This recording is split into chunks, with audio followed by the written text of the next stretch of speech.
Olá! A aula de hoje é sobre células procariontes. No primeiro dia de aula, vocês já viram esse slide. Nesse slide temos aqui o reino animal, o reino vegetal, o reino fungo, as bactérias e seres mais simples, e os seres humanos. A pergunta é: o que todas essas espécies apresentam em comum? Vocês se recordam? Existe um padrão de organização unificado. Ou seja, independente da espécie que exista no planeta, todos nós somos formados a partir da base molecular. E esta base molecular é constituída por átomos, e a combinação dos átomos e a combinação de diferentes moléculas é que vão promover a formação de diferentes espécies existentes no planeta. Então, o padrão de organização unificado, ela permite a análise das moléculas e dos componentes celulares que constituem todas as formas de vida. Então, esse padrão o padrão sempre será, esse padrão de organização sempre será o mesmo, independente da forma de vida o qual exista. E que a matéria viva ela é composta pelos mesmos elementos que constituem o mundo inorgânico. Então, temos a matéria viva e se a gente recordar a tabela periódica é composta por diferentes elementos. Existem aqueles elementos que são ditos inorgânicos, né? Então, por exemplo, temos a presença os recifes de corais, por exemplo, são constituídos por cálcio. Esse cálcio presente, esse mineral presente nos corais é o mesmo cálcio que estão no nosso organismo, formando a nossa estrutura esquelética, e que vai ser importante para a contração muscular. O ferro que é encontrado no material, que é um material básico para as construções, também são encontrados na nossa corrente sanguínea, compondo pigmentos de hemoglobina nas nossas hemácias.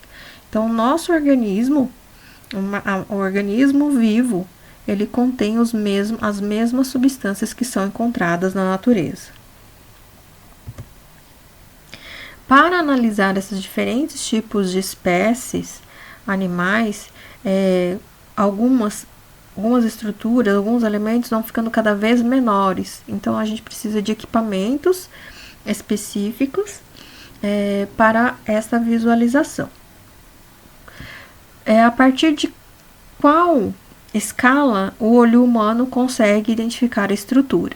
Então, o olho humano é capaz de identificar elementos a partir de 1 milímetro de diâmetro, 1 milímetro de dimensão. Aumentando cada vez mais, a gente consegue fazer a identificação desses elementos. Tá? Então, tudo que for maior que 1 milímetro entra para o ramo da anatomia e é onde nós estudamos os órgãos e sistemas. Aqui nós utilizaremos o olho e, em casos especiais, lentes simples, que é o caso do óculos, né? Elementos que entram entre 100 a 10 micrômetros já é ramo da histologia. A histologia estuda tecidos.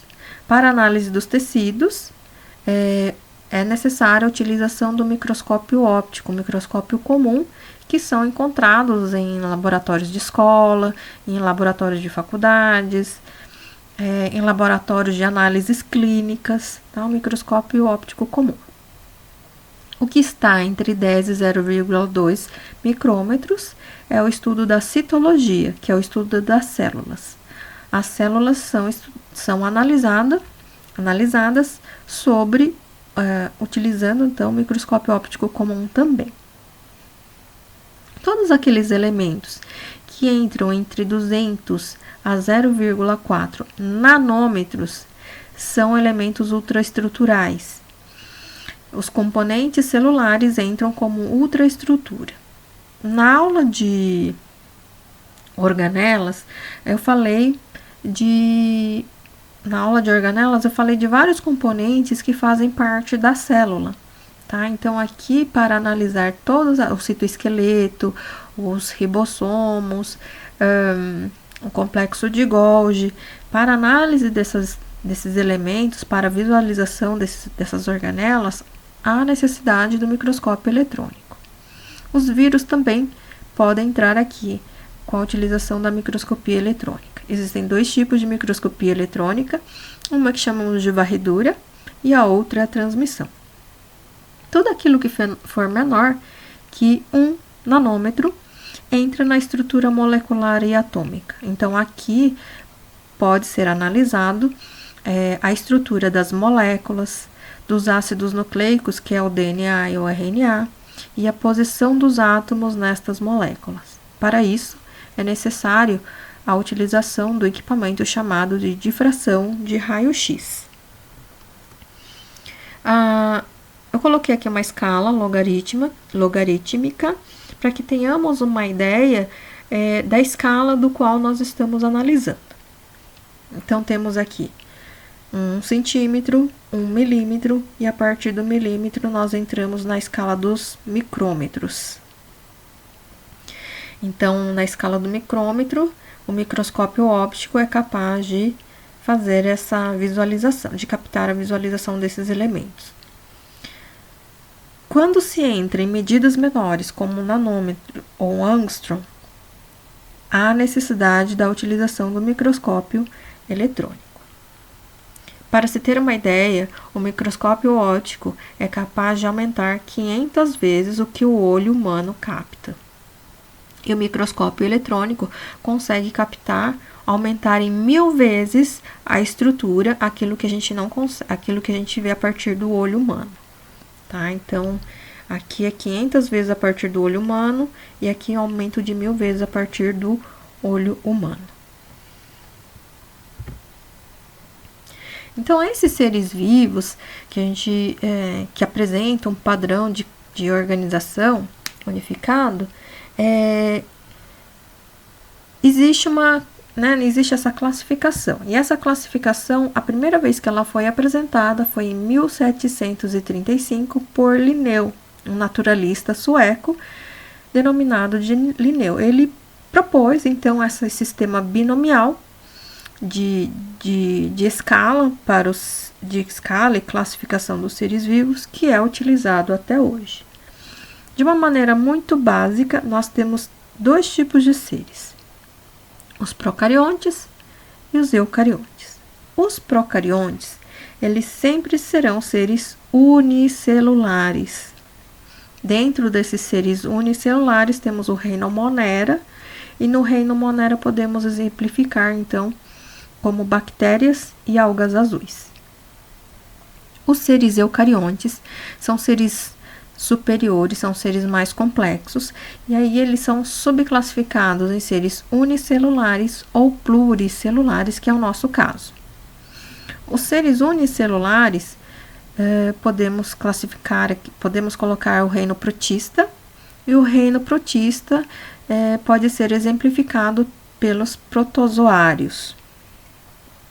Seres pluricelulares são os fungos, vegetais e animais. Então, de uma maneira geral, existem dois tipos básicos de células: as procariontes e as eucariontes. Vocês vão acabar procurando na internet sobre os procariontes, e muito dos vídeos ou material que está exposto fala das diferenças dos seres procariontes e eucariontes. A aula de hoje é focada apenas para os seres procariontes, porque os seres eucariontes nós já estudamos nas aulas anteriores. Então, o que vem a ser o ser procarionte? O pró, antes ou anterior, e carion é núcleo. Nós temos que entender que essas terminologias elas foram determinadas conforme a classificação evolutiva das espécies. Então, procariontes significam que são aqueles seres que não apresentam uma formação de um núcleo, né? Então, antes do núcleo, são seres que surgiram antes da formação de um núcleo. E as eucariontes? Eu significa verdadeiro, carion, núcleo. Né? Então, as eucariontes significam que apresentam um núcleo verdadeiro. Na aula de organelas, eu falei sobre o núcleo, que o núcleo é formado por uma membrana nuclear. Essa membrana nuclear ela é formada por uma bicamada lipídica e que no meio e entre essas bicamadas lipídicas existem proteínas, né? Então essas estruturas são as proteínas e essas proteínas acabam formando um canalzinho, né, que permite a passagem de elementos que estão no interior do núcleo para fora, como por exemplo o RNA e o ribossomos, tá? Então aqui quando se fala de eucariontes, são seres que apresentam então esse núcleo, né, essa membrana envoltória ao redor, envolvendo lá o material genético, isolando o material genético, na verdade, de outros elementos que fazem parte da célula. Os organismos também podem ser classificados como autótrofos ou heterótrofos. Os organismos autótrofos são aqueles que produzem seu próprio alimento. Então, aqui a gente tem organismos autótrofos, são os vegetais verdes, que utilizam um processo denominado de fotossíntese. Os organismos heterótrofos são aqueles seres que vão precisar consumir outras espécies, né, para obtenção de carboidrato e vão realizar o processo denominado de respiração aeróbica. Então, tudo vai começar a partir de uma fonte energética que é através do Sol, né? Então, o Sol, ele emite radiações, diferentes tipos de radiações, e essas radiações chegam até a superfície do planeta na forma de fótons. Esses fótons, eles serão captados pelas plantas. As células das plantas possuem uma organela chamada de cloroplasto. Então, tá o verdinho aqui, que pertence a uma organela, então, que é o cloroplasto. Então, esse cloroplasto, ele vai fazer o processo chamado de fotossíntese. O que é a fotossíntese? Significa que ele utiliza o dióxido de carbono do ambiente e moléculas de água, tá? Então, disponíveis no ambiente, dióxido de carbono e água. Através da radiação solar, né, pela utilização dos fótons, ele será capaz de converter esses elementos em carboidrato. No primeiro dia de aula, a gente falou de componentes químicos e eu mostrei o carboidrato. A fórmula do carboidrato então é C6H12O2. E com 6 moléculas de carbono, 6 moléculas de dióxido de carbono, mais 6 moléculas de água, ele forma um carboidrato mais o oxigênio. A partir desse material, as espécies superiores, por exemplo, o humano, pode consumir então um vegetal que contém carboidrato. Esse carboidrato, que é consumido através da dieta, ela vai ser degradada. Essa glicose, ela vai ser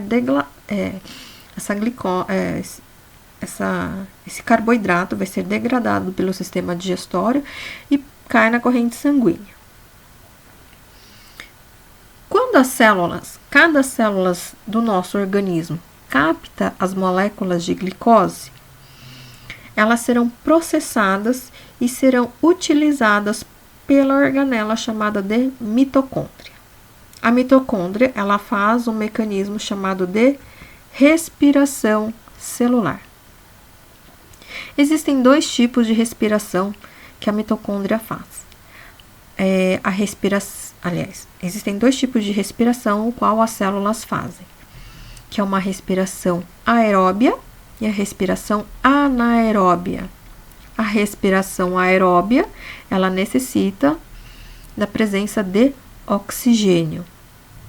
É o que a mitocôndria vai realizar. E a respiração anaeróbia é uma respiração onde ele tem uma escassez de oxigênio para produzir energia. Mas vamos aqui à respiração aeróbia, né? Então, a respiração aeróbia, a mitocôndria vai utilizar a glicose disponível na célula através de reações químicas. Ela vai produzir uma molécula chamada de adenosina trifosfato.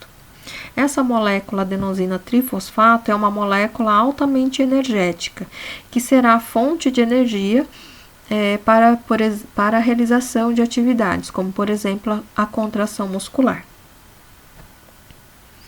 Baseada nessas reações químicas, a mitocôndria vai realizar então essas reações químicas para a produção de ATP e como produto residual ele vai produzir dióxido de carbono e moléculas de água.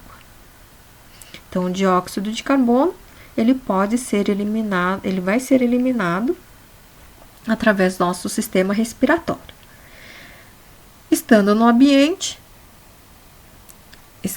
o dióxido de carbono no ambiente, a planta pode utilizar esse dióxido de carbono através do cloroplasto, a utilização dos fótons pela energia solar e realizando fotossíntese e produção de novos carboidratos. E assim é o ciclo dos organismos autótrofos e heterótrofos. Aqui é só para... Esse slide é só para entender melhor aqui. Então, aqui a gente tem a energia solar. Aqui o ciclo é invertido, tá? Então, aqui a gente tem a energia solar. A energia solar alcança os cloroplastos. Então, aqui a gente tem uma planta, uma célula de uma planta. Essa célula da planta, ela contém a organela chamada de cloroplasto. Então, o cloroplasto utiliza dióxido de carbono e hidrogênio como fonte de energia, como substrato, né, para a produção de carboidratos. Mas para isso ele precisa da energia solar, dos fótons da energia solar para que isso aconteça. Aí um ser maior, temos aqui na plantinha, tem um vermezinho, né, essa minhoquinha. A minhoquinha come a planta, as células da minhoquinha, como são células eucariontes, tem núcleo, tem organela, assim como as nossas células, tem lá uma organela chamada de mitocôndria. A mitocôndria, tanto da planta como do próprio animal, ele vai utilizar o carboidrato que foi produzido, mais o oxigênio, e vai consumir esse carboidrato. Aí, como produto residual, aqui o carboidrato então vai ser utilizado para a formação de fonte de energia da vida, que é o adenosina trifosfato. E como produto residual, o dióxido de carbono e moléculas de glicose, que não serão perdidas, elas serão utilizadas pelo cloroplasto. Então, existe aqui um ciclo, né? Um ciclo importante para a manutenção da vida. Só para entender um pouco mais sobre a respiração celular, então aqui há uma célula, o oxigênio e a comida, que vai ser a fonte de substrato para a composição das moléculas na célula. Aquela glicose, aquele carboidrato, a glicose que estão nos alimentos, chegam até o nível celular. A célula vai utilizar um mecanismo chamado de glicólise, né? Então, essa glicose ela vai ser quebrada, vai entrar em um processo chamado de ciclo de Krebs, e depois em um outro ciclo chamado de fosforilação oxidativa, que gera a produção de grandes quantidades de ATP. E como produto residual, lembrando, a gente tem a água e o dióxido de carbono. Toda essa engenharia química, esses ciclos bioquímicos, vocês verão mais as disciplinas à frente. Então, como que é essa organização geral das células procariontes? Então, aqui a gente temos aqui alguns exemplos, como o Helicobacter pylori, que é aquela bactéria que vive no estômago e que em algumas pessoas elas podem provocar gastrite, a Mycobacteria, a Neisseria gonorreia, né, que promove a gonorreia. Aqui estão alguns exemplos. Em relação à morfologia das bactérias, né, que então seres procariontes, né, então são seres mais simples, eles formam cocos. Então, eles podem ser do tipo diplococo, tétradio, estafilococcus, streptococcus, ou formas de bacilos, ou formas de vibrião, né? No caso do vibrião da cólera, que a gente muito ouve falar, vibrião da cólera, tá? Então, depende do formato no qual eles se apresentam, tá? Então, eles podem apresentar esses diferentes formatos. Aqui a gente tem uma imagem de micrografia eletrônica. Normalmente, essas micrografias eletrônicas, elas são em preto e branco, e a coloração vai depender de quem trabalha a arte das imagens. Tá, então, aqui a gente tem os cocos, os bacilos, né? Então, aqui os diplococos, os estafilococos, então, os diferentes tipos de formato no qual as bactérias podem se apresentar. Aí você está pensando, por que eu preciso saber disso e por que eu preciso saber sobre as bactérias? Bem, eu coloquei esse slide simplesmente para a gente entender que as bactérias, esses micro-organismos mais simples, eles são muito importantes para o nosso organismo e para o ambiente. Então, aqui a gente tem uma piadinha, né? Que a gente tem as bactérias amigas. Então, elas pegam o óleo comestível, os resíduos de hidrocarboneto, elas digerem esse material e transformam então em água e gases que vão retornar para a natureza, né? Então, as bactérias, elas apresentam essa função. No nosso organismo, nós temos uma flora bacteriana, né? Então, quando a gente tem algum desarranjo intestinal importante, normalmente essa flora bacteriana, ela precisa ser reposta, né? Então, existem alguns medicamentos que acabam fazendo essa reposição. Quando você vai no médico e tem essa desarranjo, né? Essa alteração na flora intestinal, você repõe essas bactérias. Por quê? Porque essas bactérias, elas vão auxiliar no processo da digestão, do nosso trato gastrointestinal, permitindo que muitos dos alimentos sejam melhor aproveitados, porque algumas substâncias alguns elementos nós não somos capazes de digerir. Então, quem vai fazer esse processo de digestão serão as bactérias. E hoje existem muitos estudos que as bactérias que vivem, as bactérias que colonizam o nosso trato gastrointestinal também interferem acabam interferindo para o desenvolvimento de muitas doenças, principalmente relacionadas ao sistema nervoso central. Procariontes. Então, pro é primeiro ou antes e carion significa núcleo, né? Então, aqui é uma micrografia eletrônica, essa é uma das primeiras micrografias eletrônicas, mostrando aqui uma bactéria aderindo à parede intestinal. Por que tá redondinho, sendo que aqui a gente tem a bactéria que ela tá comprimida? Porque aqui foi feito o quê? Um corte transversal da bactéria. Então, por isso que aqui é um corte transversal da bactéria. E aí, a gente consegue ver ela redondinha desta forma. Aqui já uma micrografia eletrônica mais sofisticada, né? A gente vê as bactérias de uma forma tridimensional e até colorida. A Escherichia coli é a bactéria mais utilizada para os estudos, né, no entendimento das bactérias e vírus, né? Porque daqui a pouco a gente vai entender o que os vírus são e os tipos de vírus. Né, mas as bactérias Escherichia coli são as mais utilizadas para a produção de meio de cultura, porque elas vivem em um ambiente de 37 graus, que é um ambiente de temperatura corporal humano, e elas se replicam muito rápido. Né, o ciclo de vida dela, de reprodução, é a cada 20 minutos. Então, a cada 20 minutos elas geram novas colônias.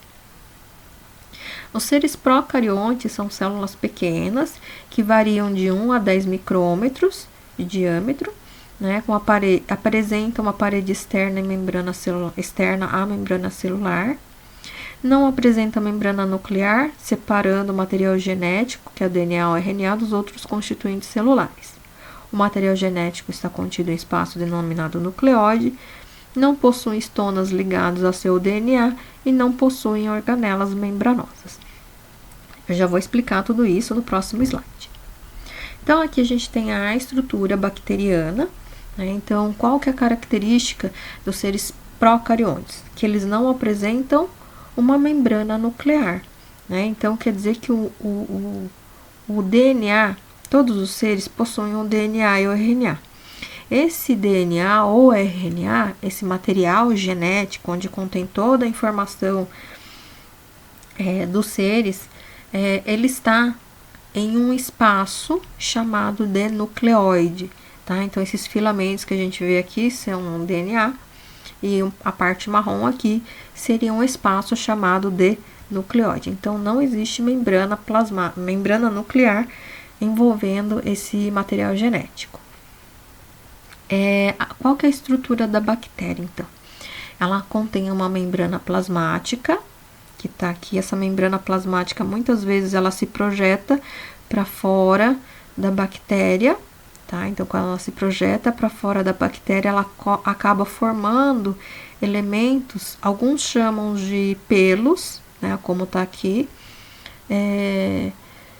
mas também pode ser chamados de fímbrias, tá? Então, são estruturas da membrana plasmática que são capazes de gerar movimento, tá? Então, estruturalmente, elas lembram os cílios, né, encontrados como um elemento estrutural de uma célula eucarionte, tá? Então, são elementos que vão promover, são geradores de movimento.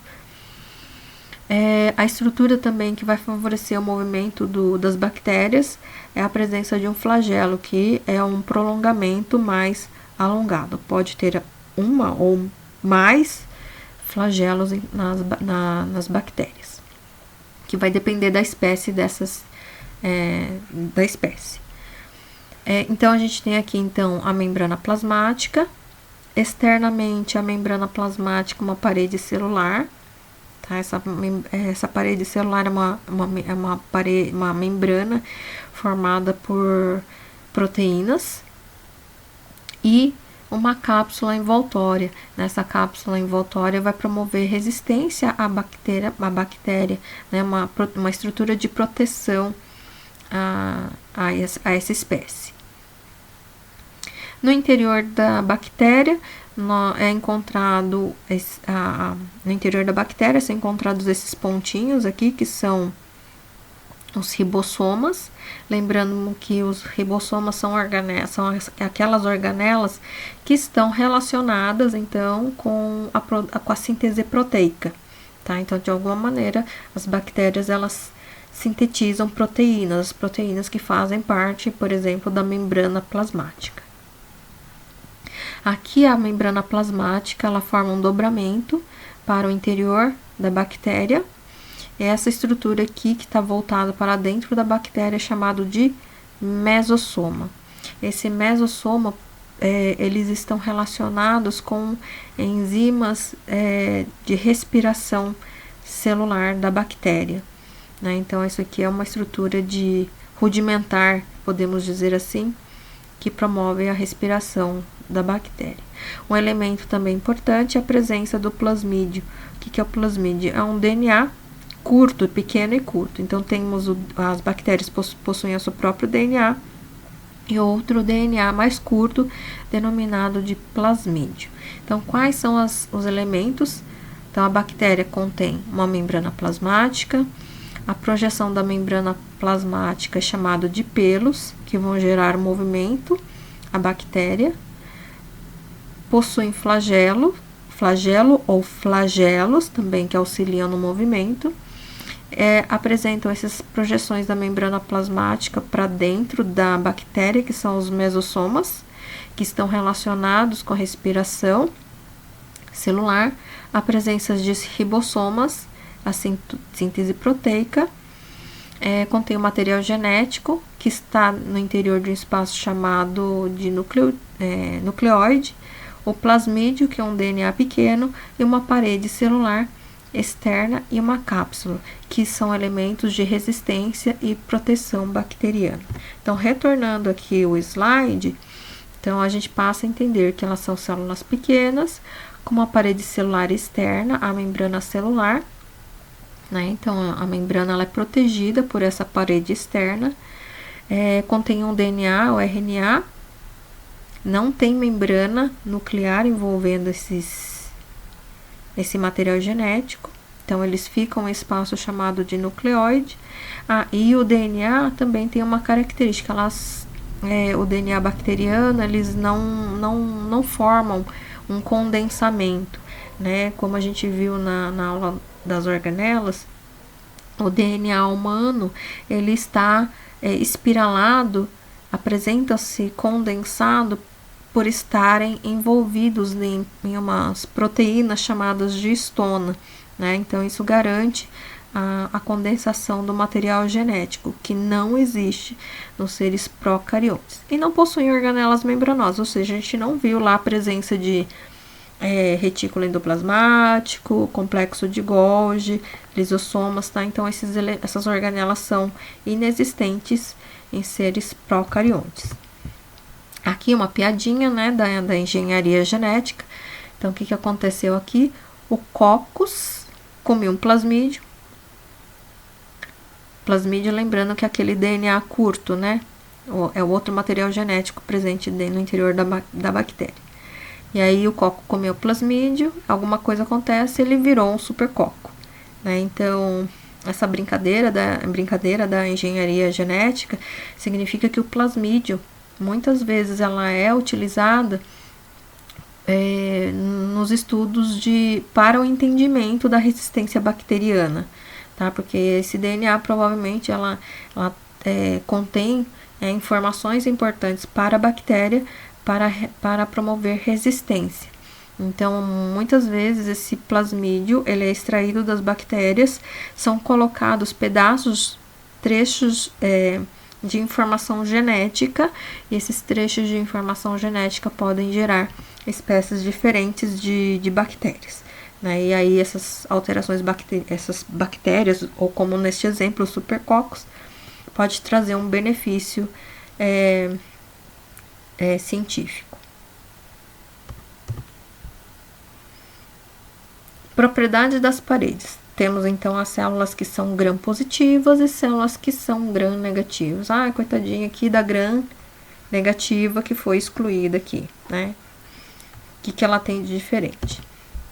Então, as bactérias, elas apresentam esta classificação de gram-positivas e gram-negativas, porque dependendo, existe uma técnica de coloração, e nessa técnica de coloração, ela é passada por diversas substâncias e também são coloridas e depois elas são descoloridas, né? Então, se ela for resistente, se o corante se permanecer nas bactérias, elas são chamadas de gram-positivas. Se o corante desbotar, ele é chamado de gram-negativo. Isso vai ser promovido, esse desbotamento ou não da bactéria pelo corante, se dá por causa da composição da parede celular da bactéria, tá? Então, aqui as gram-positivas, no caso das gram-positivas, essa camada externa da bactéria, ela contém peptídeo glicano, né? E esse peptídeo glicano, elas são uma exotoxina e elas são importantes para promover a aderência bacteriana à célula hospedeira. Aqui, o que são gram-negativos, as moléculas de peptídeo glicanos, elas estão internas, né, entre duas camadas de membrana plasmática, tá? Então, aqui a gente tem uma membrana externa, e aí por isso que descolore, porque quando o corante não chega até esse peptídeo glicano, tá? Então, aí essas proteínas gram-negativas, elas possuem uma endotoxina, que são um tipo de lipopolissacarídeos e que vão promover patogenicidade. Então, gram-positiva, por causa da complexidade da parede. Gram-negativa apresenta uma menor complexidade. Essa maior complexidade e menor complexidade não é a construção, mas a presença de moléculas que fazem parte dessa membrana, né? Então, quando eu falo lá aqui, ó, de peptídeo glicano, significa que essa molécula, peptídeo, significa que ela contém proteínas. Peptídeo sempre são proteínas pequenas, né? E glicano de glicose. Então, são moléculas que têm em sua composição aminoácidos e glicoses. E aqui o lipopolissacarídeo, de lipídio, vários sacarídeos que são a glicose, tá? Então moléculas de ácidos graxos e moléculas de carboidratos, glicose. Então, quando se tem peptídeos, quando se tem proteínas, a estrutura molecular sempre será mais complexa. E aqui a micrografia eletrônica apresentando a superfície das bactérias, né? Olha só aqui, as proteínas, ela fornece até uma superfície mais lisa à bactéria, né? E aqui, como ela é formada de lipopolissacarídeos, ela gera uma superfície mais rugosa à superfície bacteriana. Aqui, só para ilustrar, então, as gram-positivas, né, que tem aqueles peptídeos glicanos, que vão conferir a superfície mais lisa à bactéria, e aqui a gram-negativa, que é o lipopolissacarídeo, né, elas vão fornecer aquela superfície mais irregular. Então, olha como ela está descorada, né, ou desbotada, e aqui ele ficou corado. Uma outra espécie de seres procariontes são os micoplasmas, né? Os micoplasmas, eles medem cerca de 0,1 a 0,25 micrômetros de diâmetro e não possuem parede celular. Então, ele pode até ter membrana plasmática, mas não tem uma parede celular mais resistente, tá? Então, aqui exemplo de micoplasma, uma cultura de micoplasma, e aqui o micoplasma pneumoniae, penetrando em uma célula, né? Mostrado pela micrografia eletrônica. O que é micoplasma, né? Os micoplasmas, como está dizendo aqui, micoplasma pneumoniae, geralmente os micoplasmas, eles geram, eles são micro-organismos que podem promover problemas respiratórios importantes e também problemas urinários também. As cianobactérias.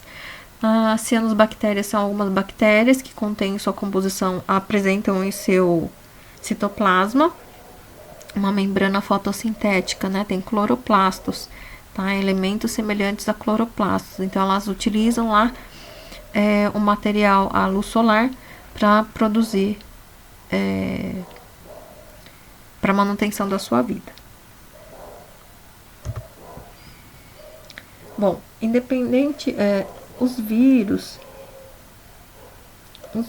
normalmente, eles não entram como seres procariontes, né? Os vírus são seres à parte. Então, aqui eu tenho a imagem de 4 tipos de vírus, parecem seres planeta, né? Mas os vírus realmente eles apresentam esta conformação. Tá? Então aqui a gente tem quais são as características do vírus, né? Então nessa imagem aqui, eu não poderia deixar de falar do vírus, né? Devido ao momento que que estamos vivendo agora, devido ao coronavírus, tá? Então isso aqui realmente, esses que estão os pontinhos amarelos, é o coronavírus atacando uma célula, tá? Então olha o tamanho do vírus em relação a uma célula. Essa célula, ela está entrando em processo de apoptose. O que é apoptose? É um processo de morte celular, tá? Então as células, elas podem entrar em processo apoptótico, elas possuem um programa onde elas vão morrer, né? Uma morte programada, tá? Então aqui há o vírus acometendo uma célula. E aqui a micrografia eletrônica, o vírus, não é o coronavírus, mas um vírus que acometeu uma célula está, então ela está aqui utilizando a célula hospedeiro para sua replicação. Então o que significa o vírus, né? O que significa vírus? Ele vem do latim, do termo virius, que significa veneno ou toxina. Variam entre 30 a 300 nanômetros e a maioria apresenta simetria icosaédrica, ou seja, aqui é um exemplo, tá? De um vírus com simetria icosaédrica, ou seja, é um vírus que apresenta 20 faces, 20 faces iguais. Em cada face face triangular, tá? Então cada face triangular, ela tem 20 faces triangulares. E apresenta um envoltório chamado de capsídio, tá? Então essa parte verde aqui é o capsídio. Dentre os tipos de bactérias, alguns são ditos não envelopados, porque eles só contém apenas um material genético, e o capsídio, né, o material genético capsídio aqui, só que ele tem um formato alongado. E aqui são envelopados, significam que esses vírus possuem uma membrana plasmática, né, são um pouco mais sofisticados, possuem uma membrana plasmática ao redor do material genético e do capsídio.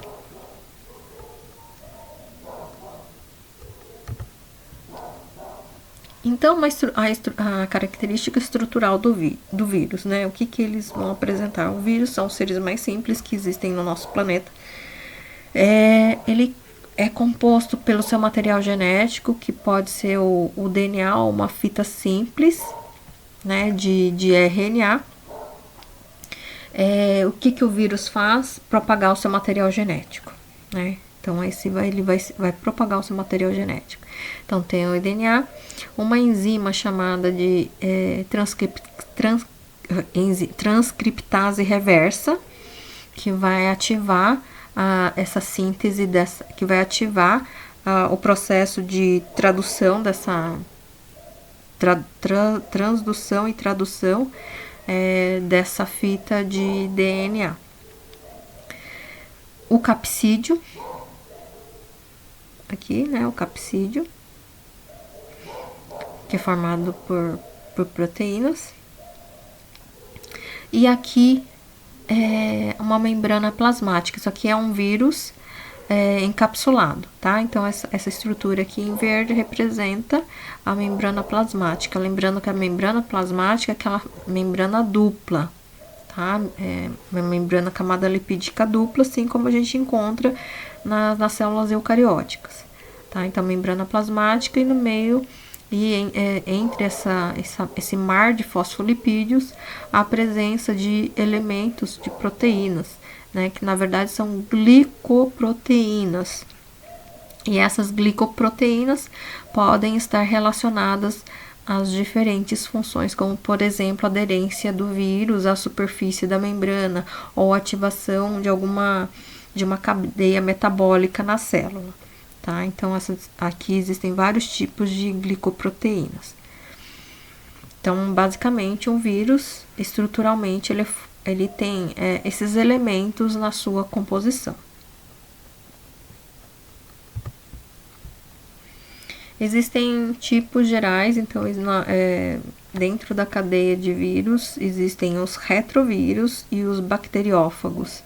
Os retrovírus, ele contém RNA, né? Então tem vírus que contém DNA, mas aqui ele vai conter o RNA, retrovírus, RNA na sua composição, tá? Então um exemplo aqui de um retrovírus é o vírus da imunodeficiência humana, conhecido como HIV, né? O vírus que promove a AIDS, tá? Então aqui o material genético dele, que é o RNA, a molécula, a enzima, né? A transcriptase reversa, o capsídeo, né? Que é a cápsula que envolve o material genético e uma membrana plasmática ao redor. Com as glicoproteínas, tá? Então foram identificadas as glicoproteínas, a composição dessa proteína, que até parece uma flor, né? A parte verde, então é o GP41, e essa parte lilás é o GP120. Então eles já, os cientistas, né, há muito tempo, eles já identificaram essas glicoproteínas e com que eles estão relacionados. Os bacteriófagos, por sua vez, são vírus bacterianos, ou seja, vírus que acometem bactérias. Então, os vírus em geral, eles precisam de um hospedeiro para a replicação do seu código genético, tá? Então, temos aqui os bacteriófagos. Os bacteriófagos, então, são o vírus das bactérias. E, normalmente, em seu material genético, ele contém um DNA. Tá? Então, olha que ele parece uma estrutura, um extraterrestre, né? Dá umas perninhas aqui, uma cabecinha, tá? Então, eles são vírus bacterianos. Exemplos, fagos T, tá? Então, esses fagos T estão relacionados com as bactérias que acometem vírus, ou os vírus que acometem bactérias, desculpe.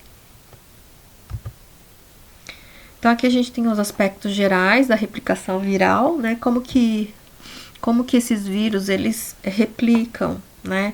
Então, de uma maneira muito geral, né? De como que é esse processo de replicação que acontece, que é o que a gente está vivendo nesse momento, né? Então, existe aqui a primeira etapa, que é a etapa de adsorção. Então, tá aqui o vírus, né? Ele precisa de uma célula hospedeira, tá? Então, pode ser uma bactéria ou mesmo uma célula humana, pode ser qualquer tipo celular, isso é geral, tá? Então, o vírus chega à superfície da célula. A superfície da célula contém aquelas proteínas, contém receptores, tá? Então, muitas vezes, aquela glicoproteína que está na superfície do vírus, ela se liga especificamente a um determinado receptor. Ela tem o mesmo receptor de uma determinada proteína que está na membrana plasmática. Então, ela se liga, e aí, quando ela se liga, ela consegue penetrar a membrana plasmática. Os vírus são tão pequenos que a terminologia vírus se deu porque os vírus conseguem atravessar o filtro de porcelana, tá? Então, eles conseguem atravessar o filtro de porcelana de tão pequenos que eles são, tá? Então, como eles são pequenininhos, eles conseguem atravessar, ativa lá um receptor específico da membrana, e aí ele consegue atravessar. Isso é a adsorção. Penetrou, né? A segunda etapa, penetrou no interior da célula. Quando ele penetra na célula, ele sofre o processo chamado desnudamento, ou seja, a membrana plasmática e o capsídeo são desintegrados e o DNA, o RNA do vírus fica livre dentro do citoplasma. Estando o DNA, esse trecho de DNA viral ou RNA, esse pedaço de DNA será lido pelos ribossomos da célula hospedeira. Ele utiliza o ribossomo, e o ribossomo, o que ele vai fazer? Ele vai o DNA pode ser replicado em RNA mensageiro, que vai sintetizar a proteína. tá? Então, esse DNA ele pode ser replicado, então aqui é transcrição e tradução, tá? Então, a transcrição significa que ele copiou, ela utilizou das organelas da célula hospedeira para produzir cópias genéticas, e tradução significa que ele fez uma cópia de RNA para a produção de proteínas para a formação de componentes virais, componentes do vírus. Né? Então, quais são os componentes do vírus? Pode ser o capsídeo, a membrana, as glicoproteínas, tá? Então, ele vai produzir essas proteínas que formam o vírus. Replica o genoma, né? Ele replicou o genoma aqui. Aí, conforme cada elemento do vírus é produzido em diferentes partes, agora existe um processo de montagem do vírus, tá? Então, o DNA veio aqui, forma-se ocorre a formação inicial desse vírus, então o processo de montagem é como se fosse realmente uma fábrica. E aí, nesse processo de montagem, a fase de liberação. Aqui só está o DNA e o capsídeo. Quando ele sai, ele formou a membrana plasmática, né, o envoltório, ou seja, ele utiliza da própria membrana plasmática da célula hospedeira para formar a membrana plasmática viral. Tá? Então, quer dizer que as características do vírus é que, assim, são seres vivos. São seres vivos. Por que eles são seres vivos? Porque eles são capazes de replicar, sofrer mutação genética e propagar a sua espécie. Então, eles são seres, né? Mas eles não são células. Por que não são células? Não são células porque eles precisam de uma célula hospedeira para a replicação do seu código genético. Tá? Então, retomando novamente aqui. A primeira fase é a adsorção, né? Então, o vírus se liga ao receptor da membrana, ao receptor específico da membrana, aí ele consegue penetrar no interior da célula. Na terceira etapa, ele vai sofrer o processo de desnudamento, que é a destruição do capsídeo e da cápsula viral. Com DNA livre no interior da célula hospedeira, ela pode sofrer dois processos de transcrição e tradução. Né? A transcrição significa que esse DNA será copiado várias vezes dentro da célula. E a tradução significa que ele fez uma cópia simples de RNA. E esse RNA será lido pelos ribossomos farão a síntese proteica para a construção dos componentes virais. Na sexta etapa, então houve aqui a replicação do genoma, e aí a etapa de montagem.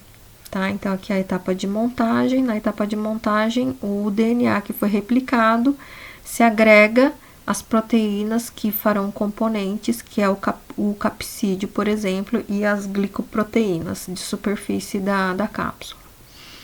E na fase de liberação, o vírus vai usar a própria membrana plasmática do hospedeiro para formar a sua cápsula, tá? Então, o vírus sempre precisará de um hospedeiro para a sua replicação.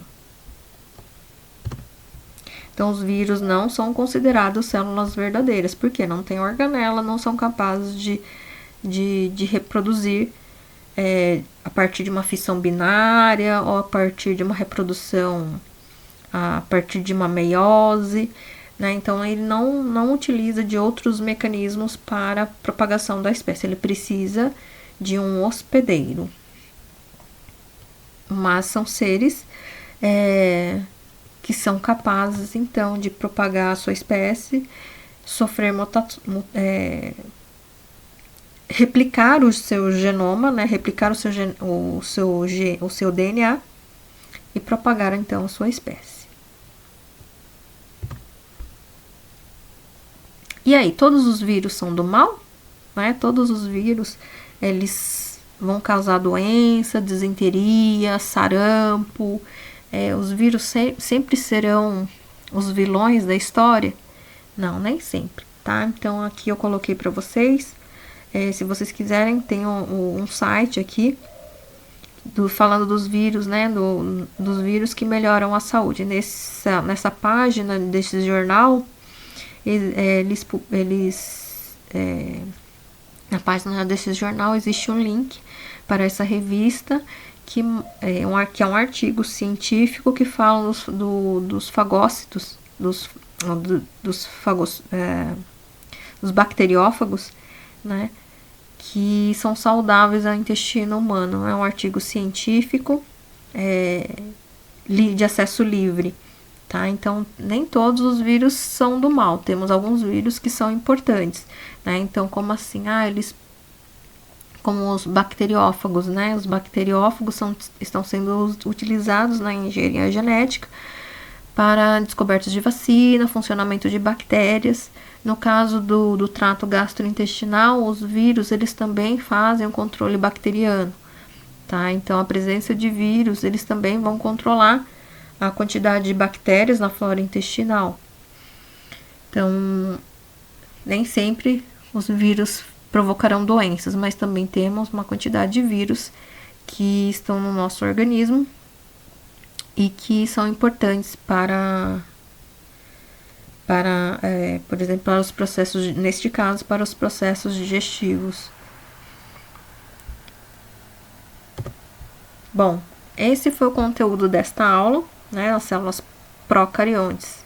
E então, até a próxima aula.